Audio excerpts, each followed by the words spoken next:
Assalamualaikum warahmatullahi wabarakatuh. Selamat pagi semuanya. Nah, anak-anak, jadi hari ini nanti akan saya jelaskan secara singkat tentang teks editorial ya.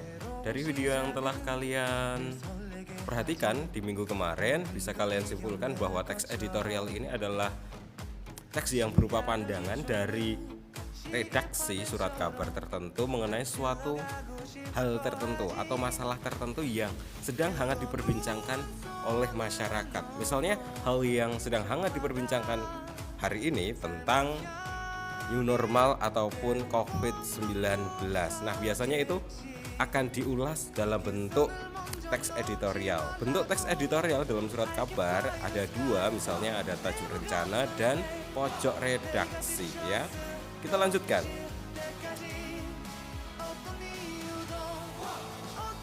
Nah, ada beberapa hal yang akan saya sampaikan. Yang pertama tentang pengertian teks editorial. Kedua, fungsi teks editorial. Ketiga, struktur teks editorial. Empat, kaidah dan ciri kebahasaan teks editorial. Dan kelima, tipe teks editorial. Langsung saja. Teks editorial ya.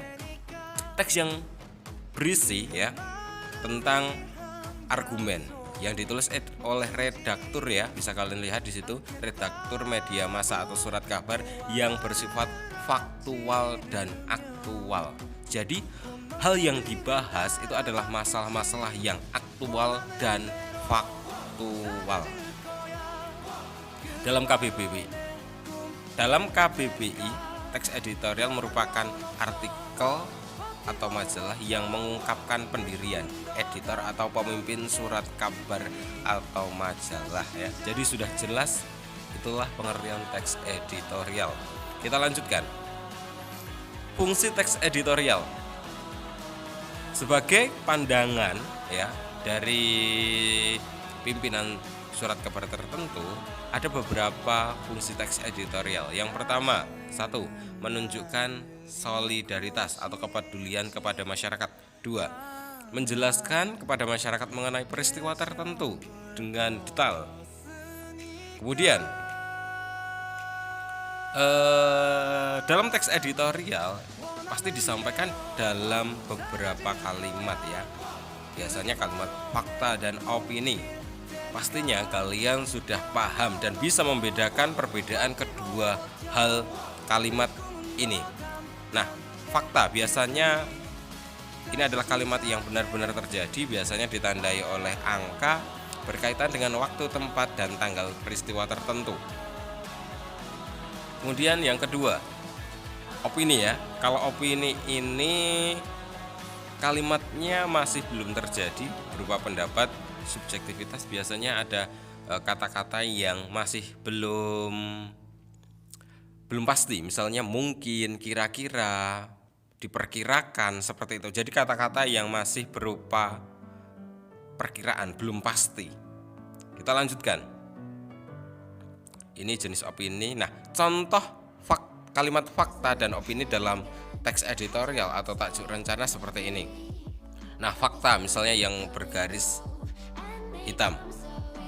Belum lagi akibat dari berbagai kebakaran hutan yang terjadi yang menyebabkan menurunnya debit air di beberapa santi. Kenyataannya, kebakaran hutan akan berakibat pada menurunnya debit air di suatu tempat ya. Nah, itu termasuk kalimat fakta. Sedangkan atasnya, tampaknya akan menjadi perbenaran akan prediksi ahli tentang krisis yang terjadi di Palembang. Nah, kata tampaknya ini kan masih kata yang belum pasti ya, kira-kira ya, kelihatannya. Jadi itu masuk ke kalimat opini. Dan masih banyak hal yang bisa kalian temukan di contoh-contoh tajuk rencana yang lain. Lanjut, struktur teks editorial terdiri dari tiga. Yang pertama tesis, dua argumen, ketiga adalah penegasan ulang. Tesis sendiri ini merupakan pandangan ya penulis terhadap masalahnya. Jadi pendapatnya itu dipaparkan dalam bentuk tesis, biasanya ada di bagian awal. Kemudian yang kedua, argumen. Nah, dari pernyataan di bagian tesis diperkuat melalui beberapa argumen di struktur yang kedua.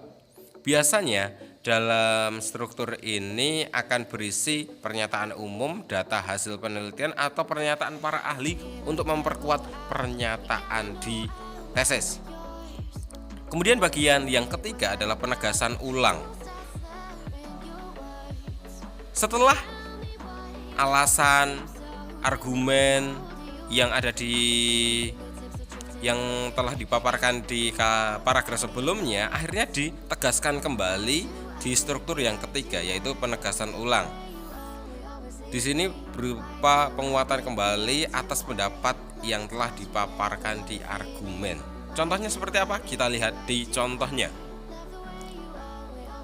Nah, misalnya ini bagian tesis yang saya kotak merah.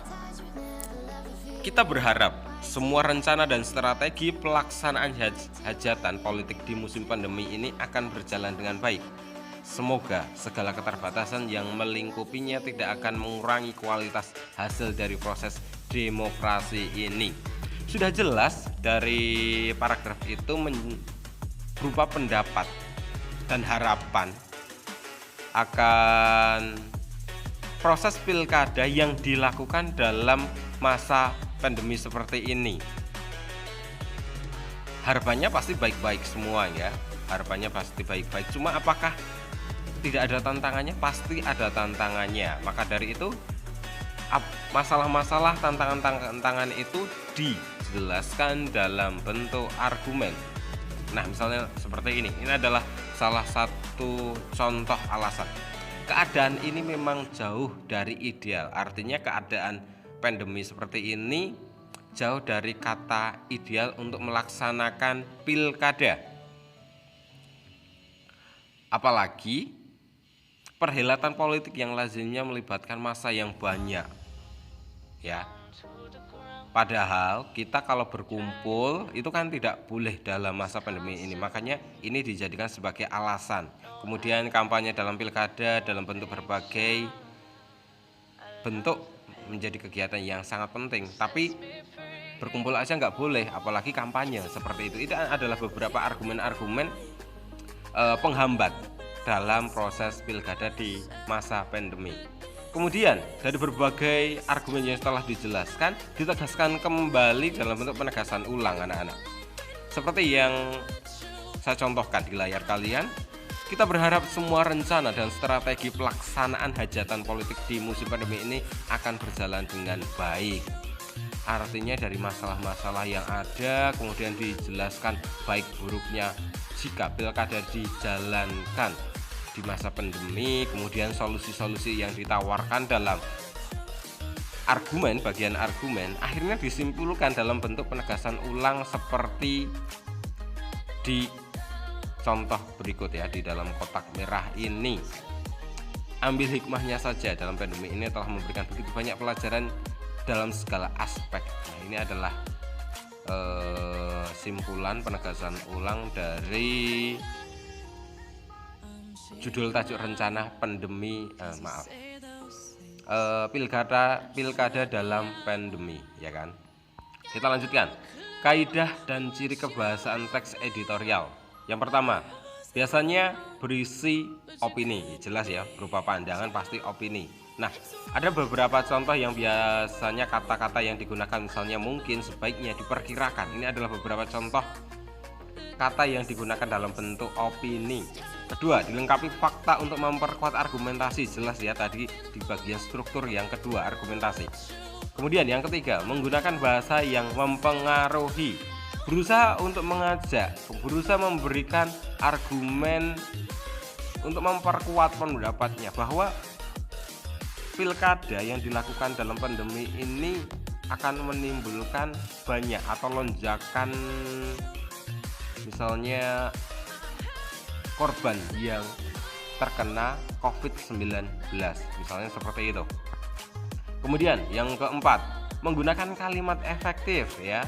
Kalimat efektif pasti kalian ingat ya, syarat-syarat kalimat efektif apa saja ya, banyak, nanti bisa kalian lihat. Halus, singkat, efektif, padat, jelas, tidak berlebihan ya kan. Kemudian hemat, logis dan sebagainya. Oke, kita lanjutkan. Kelima, pemakaian istilah tertentu atau kata kajian ya, kata-kata kajian. Misalnya di sana ada plaza, mall, kualitas, uji coba, ula-alik, suku cadang dan sebagainya. Oke. Kemudian tipe teks editorial. Ada beberapa tipe teks editorial yang bisa kalian lihat kalau kalian baca dari berbagai sumber. Nanti ada beberapa tipenya. Misalnya memaparkan atau menginterpretasikan sesuatu hal, mengkritik mengenai suatu hal, kebijakan pemerintah misalnya, atau hal yang dilakukan tokoh-tokoh tertentu ya. Kemudian ada yang berupa ajakan ya, persuasif, dan yang terakhir ada berupa pujian. Oke anak-anak, saya kira itu untuk teks editorial. Pastinya banyak hal yang bertanya-tanya ya, hal yang ingin kalian tanyakan. Saya tunggu pertanyaan yang luar biasa dari kalian. Terima kasih dan assalamualaikum warahmatullahi wabarakatuh. Selamat belajar semuanya.